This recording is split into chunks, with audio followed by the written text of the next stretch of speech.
हाँ, यही होता है जब हमारे घर के अंदर हम सालों से रह रहे हैं या हमारा कोई बहुत पुराना दोस्त है, वो हमारे पीठ में छुरा घोंप देता है या साथ नहीं देता, तो हम खुल के नहीं बोल पाते क्योंकि हमने जिंदगी भर उसके साथ रहा। लेकिन ये दर्द होता है कि इसका हमने पूरी जिंदगी दे दी, खून पसीना दे दिया, लेकिन ये हमारा ना हुआ। वो आजम खां के नहीं हुए जिसने शुरुआती दौर से, जब से समाजवादी पार्टी बनी तब से उनका साथ दिया, उनका नहीं हुए।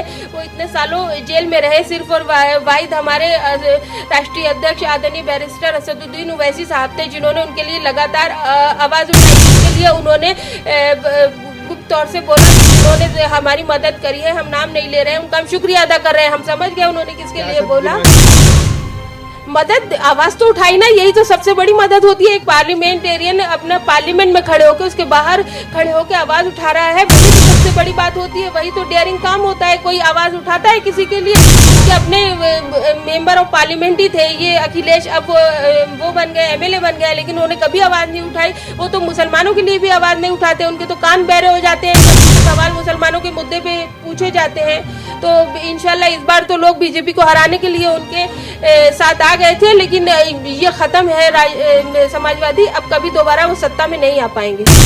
ये सारे मुद्दे जो हैं, ये क्योंकि बाबरी मस्जिद का इशू तो लगभग खत्म हो चुका है, अब राजनीति दफन हो जाएगी उन लोगों की जिनकी राजनीति इस तरह के धार्मिक मुद्दे को भटका के चलती है। वो रोजगार पे नहीं जाते, वो स्वास्थ्य पे नहीं जाते, वो लोगों की तकलीफों को दूर करने पे नहीं जाते, उनकी राजनीति सिर्फ धार्मिक है। तो वो इस तरह के नए से नए मुद्दे ला रहे हैं जिससे कि लोगों का बेरोजगारी, भुखमरी सबसे ध्यान हट सके और उनकी राजनीति चमकती रहे। लेकिन ये देश संविधान से चलेगा, किसी की मर्जी से नहीं चलेगा।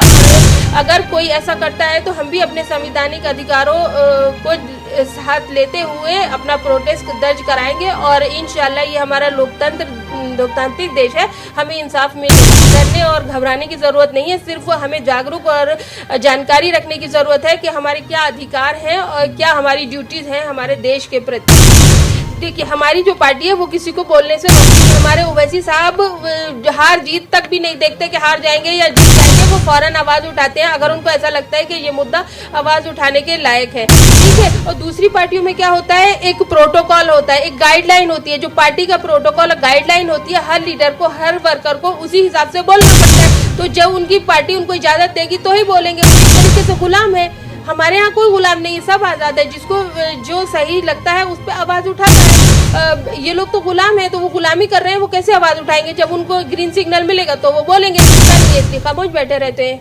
आपको बता दें कि पूरे देश में जिस तरीके से माहौल है, मुसलमानों के खिलाफ एक नफरत फैलाई जा रही है। हमारे साथ इस वक्त एडवोकेट नजमा फातिमा मौजूद हैं, जो पहले कांग्रेस में थी, उसके बाद एमआईएम ज्वाइन किया। एमआईएम में इन्हें महिला प्रदेश अध्यक्ष बनाया गया है। मैम, आपका बहुत बहुत स्वागत है। शुक्रिया।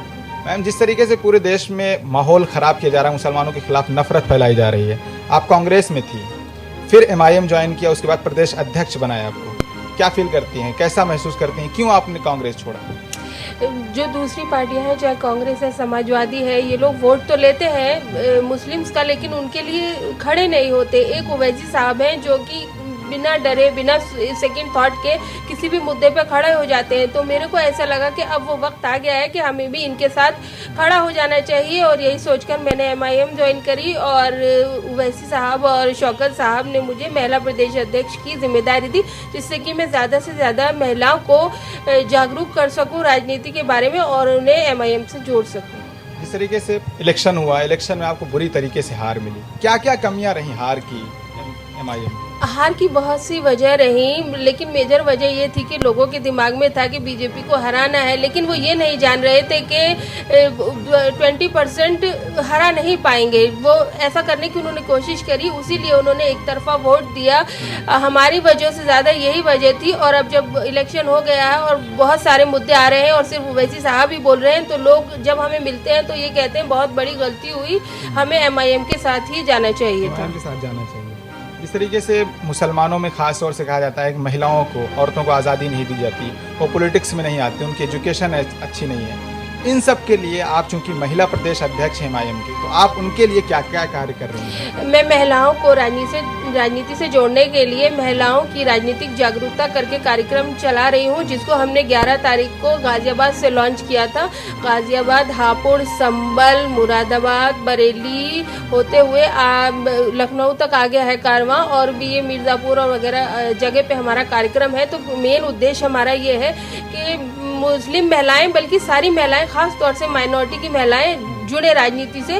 और क्योंकि अगर आप सिस्टम को बदलना चाहते हैं, चीज़ों को चेंज करना चाहते हैं, तो आपको उसका हिस्सा बनना पड़ेगा। और जब महिलाएं हैं वो घर में रहती है, अपने भाई का, हस्बैंड का, सबका ख्याल रखती है, पूरे घर का ख्याल रखती है, मतलब उनके अंदर वो सेंस है कि कैसे चीज़ों को ठीक से रखा जाए। तो उसी सेंस को डेवलप करते हुए वो अब समाज का ख्याल रखेंगी, राजनीति में आएंगी। एक तो ये पॉइंट ऑफ हो गया कि उनको इसलिए राजनीति में आना चाहिए। दूसरा, मैं ये समझती हूँ कि राजनीति में जो आता है, समाज सेवा है राजनीति, एक तो ये बात है, और सिस्टम को चेंज करना है। दूसरी बात, जिस तरह का माहौल खराब हो रहा है, मान लीजिए किसी के घर के मर्द को उठा लिया जाता है, किसी चीज़ में वो फंस जाता है, तो वो महिला घबराई घूमेगी। अभी वो राजनीति में है, वो 10 लोगों को जानती है, ऑफिसर्स पता है उसको कौन सा कहाँ है, तो वो घबराएगी, परेशान होगी ज़रूर, लेकिन सही तरीके से अपनी बात को रख पाएगी, और वो उतनी तकलीफ में नहीं होगी जितना कि वो हो जाएगी अगर वो राजनीति और सिस्टम को ना जानती हो। तो ये तो बातें ठीक है कि राजनीति में आना चाहिए, लेकिन आ जाने के लिए आपका क्या कदम है? हम उन्हें जागरूक कर रहे हैं, उनको मीटिंग्स हो रहे हैं,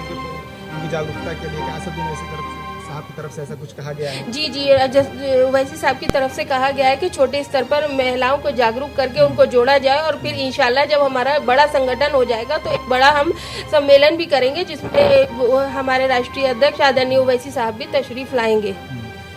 जिस तरीके से पूरे देश में माहौल है, अभी ज्ञानवापी मस्जिद को लेकर हुआ, मथुरा को लेकर हुआ, बाबरी मस्जिद का पहला एक इशू था, वो खत्म हो गया, ठीक है? जी। अभी टीले वाली मस्जिद को लेकर, हम यहाँ घंटा घर में मौजूद है, पीछे टीले वाली मस्जिद है। जी। वहाँ कहा ये जा रहा है कि लक्ष्मण टीला है। देखिए, ये सारे मुद्दे जो हैं, ये क्योंकि बाबरी मस्जिद का इशू तो लगभग खत्म हो चुका है, अब राजनीति दफन हो जाएगी उन लोगों की जिनकी राजनीति इस तरह के धार्मिक मुद्दे को भटका के चलती है। वो रोजगार पे नहीं जाते, वो स्वास्थ्य पे नहीं जाते, वो लोगों की तकलीफों को दूर करने पे नहीं जाते, उनकी राजनीति सिर्फ धार्मिक है। तो वो इस तरह के नए से नए मुद्दे ला रहे हैं जिससे कि लोगों का बेरोजगारी, भुखमरी, सबसे ध्यान हट सके और उनकी राजनीति चमकती रहे। लेकिन ये देश संविधान से चलेगा, किसी की मर्जी से नहीं चलेगा, और अगर कोई ऐसा करता है तो हम भी अपने संवैधानिक अधिकारों को साथ लेते हुए अपना प्रोटेस्ट दर्ज कराएंगे, और इंशाल्लाह ये हमारा लोकतांत्रिक देश है, हमें इंसाफ मिलेगा। डरने और घबराने की जरूरत नहीं है, सिर्फ हमें जागरूक और जानकारी रखने की जरूरत है कि हमारे क्या अधिकार हैं और क्या हमारी ड्यूटीज हैं हमारे देश के प्रति। इस तरीके से माहौल है, मुसलमानों में एजुकेशन भी कम है, सियासी तौर पर बेदार भी कम है। जिस तरीके से अभी हालात हैं, हर मस्जिद में कहा जा रहा है कि इसके नीचे मंदिर है, इसके लिए आप मुस्लिम कम्युनिटी से क्या कहना चाहेंगे? वो क्या करेंगे? हम यही कहना चाहेंगे कि इसको सीरियसली ना लें और इसमें परेशान ना हो। ये सिर्फ राजनीतिक मुद्दे हैं, अपने को मजबूत रखें और सोशल मीडिया पे कोई भी गलत बात लिखने की जरूरत नहीं है। इंशाल्लाह हमें संविधान ने अधिकार दिए हैं, बाबा साहब ने संविधान लिखा था और वो हमें सारे अधिकार दे गए हैं, कोई हमारे हुकूक को नहीं छीन पाएगा। अगर हम सही हैं तो हम सही रास्ते पे चलेंगे, सही जगह पे अपनी आवाज़ को बुलंद करेंगे और गलत चीज़ों का कोई भी सहारा ना लें, और इंशाल्लाह कोई भी इस तरह की चीज़ें नहीं हो पाएंगी। आजम खान जेल से रिहा होकर बाहर आए हैं, तो कई तरह के आरोप तो नहीं लगा पा रहे हैं समाजवादी पार्टी पर, लेकिन दुखे अंदाज में ये कह रहे हैं कि अपनों ने धोखा दिया। हाँ, यही होता है जब हमारे घर के अंदर हम सालों से रह रहे हैं, या हमारा कोई बहुत पुराना दोस्त है, वो हमारे पीठ में छुरा घोंप देता है या साथ नहीं देता, तो हम खुल के नहीं बोल पाते क्योंकि हमने जिंदगी भर उसके साथ रहा। लेकिन ये दर्द होता है कि इसको हमने पूरी जिंदगी दे दी, खून पसीना दे दिया, लेकिन ये हमारा ना हुआ। वो आजम खां के नहीं हुए जिसने शुरुआती दौर से, जब से समाजवादी पार्टी बनी तब से उनका साथ दिया, उनका नहीं हुए। वो इतने सालों जेल में रहे, सिर्फ और वाहिद हमारे राष्ट्रीय अध्यक्ष आदरणीय बैरिस्टर असदुद्दीन ओवैसी साहब थे जिन्होंने उनके लिए लगातार आवाज़ उठाई, जिसके लिए उन्होंने गुप्त तौर से बोला भी, जिन्होंने हमारी मदद करी है। हम नाम नहीं ले रहे हैं, उनका हम शुक्रिया अदा कर रहे हैं। हम समझ गए उन्होंने किसके लिए बोला। मदद, आवाज तो उठाई ना, यही तो सबसे बड़ी मदद होती है। एक पार्लियामेंटेरियन अपना पार्लियामेंट में खड़े होकर, उसके बाहर खड़े होकर आवाज उठा रहा है, वही तो सबसे बड़ी बात होती है, वही तो डेयरिंग काम होता है। कोई आवाज उठाता है किसी के लिए, उनके अपने मेंबर ऑफ पार्लियामेंट ही थे ये अखिलेश, अब वो बन गए, एमएलए बन गए, लेकिन उन्होंने कभी आवाज नहीं उठाई। वो तो मुसलमानों के लिए भी आवाज नहीं उठाते, उनके तो कान बहरे हो जाते हैं जब उनसे सवाल मुसलमानों के मुद्दे पे पूछे जाते हैं। तो इंशाल्लाह इस बार तो लोग बीजेपी को हराने के लिए उनके साथ आ गए थे, लेकिन ये खत्म है समाजवादी, अब कभी दोबारा वो सत्ता में नहीं आ पाएंगे। उत्तर प्रदेश में एमआईएम का फ्यूचर क्या है? एमआईएम का फ्यूचर ये है, इंशाल्लाह अगले 5 सालों में हम डिप्टी सीएम तो एक अपना बनाएंगे, और हम जो है बहुत ही बड़ी पार्टी के एक ऑप्शन के रूप में उभरेंगे, क्योंकि लोग समाजवादी खत्म हो गई। भी आपका नारा है डिप्टी सीएम? नहीं, अभी भी हमारा नारा वही है। लोग हमें सपोर्ट कर रहे थे, लेकिन बीजेपी को हराने के लिए वो हमसे दूर चले गए। दिलों में मोहब्बत है वही साहब के लिए और एमआईएम के लिए, इसमें कोई भी कमी नहीं है। अभी भी हमारा वही नारा है, क्योंकि हमें लगता है कि हमारी ही पार्टी वो ऑप्शन दे सकती है जो लोगों को जरूरत है। बीएसपी खत्म हो चुकी है, बाकी पार्टियां खत्म हो चुकी हैं, समाजवादी को भी आप खत्म मानिए। अगला जो आने वाला वक्त है वो ऑल इंडिया मजलिस इत्तेहादुल मुस्लिमीन का है उत्तर प्रदेश के अंदर। पूरे हमने कहा कि पूरा मुसलमानों के खिलाफ एक नफरत, एक हेट फैलाया जा रहा है और हेट स्पीच भी दे रहे हैं। जी जी। आपके एमआईएम की तरफ से क्या रुख होना चाहिए पूरी कम्युनिटी को लेकर, पूरे मुस्लिम कौम को लेकर? मुसलमान कौम क्या करे और जो आपकी पॉलिटिकल लीडर है वो क्या करेंगे? खासतौर से अभी जो मुस्लिम फैसला बोर्ड की मीटिंग हुई उसमें ये कहा गया कि जो सेकुलर पार्टियाँ हैं उनकी तरफ से खामोशी जो है खतरनाक चीज़ है, उनको बोलना चाहिए। तो ये बोलने का क्या फायदा है? जो भी सेक्युलर पार्टियां हैं वो तो हमेशा से ही साइलेंट रहती है, मुसलमानों का तो कोई भी साथ नहीं देता है खुलकर। अब ये कहकर कहने की क्या जरूरत है? और दूसरी बात कि कानून को हाथ में लेने की जरूरत नहीं है, कोई गलत चीज करने की जरूरत नहीं है, सिर्फ अपने संवैधानिक अधिकारों को जानने की जरूरत है और उनके थ्रू ही आवाज उठाने की जरूरत है। जैसा कि हमारे राष्ट्रीय अध्यक्ष आदरणीय बैरिस्टर असदुद्दीन ओवैसी साहब हर चीज को जानते हुए हर चीज के लिए आवाज उठाते हैं, लेकिन उनको कोई गलत साबित नहीं कर पाता, क्योंकि वो जानते हैं कि वो सही बोलते हैं, मुद्दों के और क्या बोलते हैं एविडेंस के आधार पर ही बोलते हैं वो। अभी देखिए कहा जा रहा है कि मतलब जो मुस्लिम कम्युनिटी है वो सेकुलर पार्टियों से नाराज है, लेकिन मुस्लिम फैसला बोर्ड ने खुलकर कहा कि जो सेकुलर पार्टियां मुसलमानों के मुद्दों पर आवाज़ नहीं उठा रही है, ये खतरनाक चीज़ है। क्या मुस्लिम लीडर्स भी और उलमा भी अब नाराज हो रहे हैं? नाराज तो अंदर अंदर सालों से थे, लेकिन इस वक्त वो होश में आ रहे हैं और उस बात को एक्सेप्ट कर रहे हैं कि हाँ, जितने भी 35 जितने भी विधायक है मुसलमान, वो तक भी तो मुसलमानों के वोट से जीत कर आए, वो तक भी तो आवाज नहीं उठाते। हमें लगता है वो आखिरी बार ही जीत कर आए हैं। लोगों को ये चीज समझ में आ रही है कि हमने इनको वोट दिया, लेकिन ये तो हमारे साथ खड़े ही नहीं हो रहे। जो मुस्लिम है, अगर वो मुस्लिम है उसके बावजूद क्यों आवाज नहीं उठाते ये लोग? जाना क्या पार्टी का दबाव होता है? देखिए, हमारी जो पार्टी है वो किसी को बोलने से रोकती नहीं। हमारे ओवैसी साहब हार जीत तक भी नहीं देखते कि हार जाएंगे या जीत जाएंगे, वो फौरन आवाज उठाते हैं अगर उनको ऐसा लगता है कि ये मुद्दा आवाज उठाने के लायक है। ठीक है। और दूसरी पार्टियों में क्या होता है, एक प्रोटोकॉल होता है, एक गाइडलाइन होती है, जो पार्टी का प्रोटोकॉल गाइडलाइन होती है, हर लीडर को, हर वर्कर को उसी हिसाब से बोलना पड़ता है। तो जब उनकी पार्टी उनको इजाजत देगी तो ही बोलेंगे। वो एक तरीके से गुलाम है। हमारे यहाँ कोई गुलाम नहीं, सब आजाद है, जिसको जो सही लगता है उस पर आवाज उठाता है।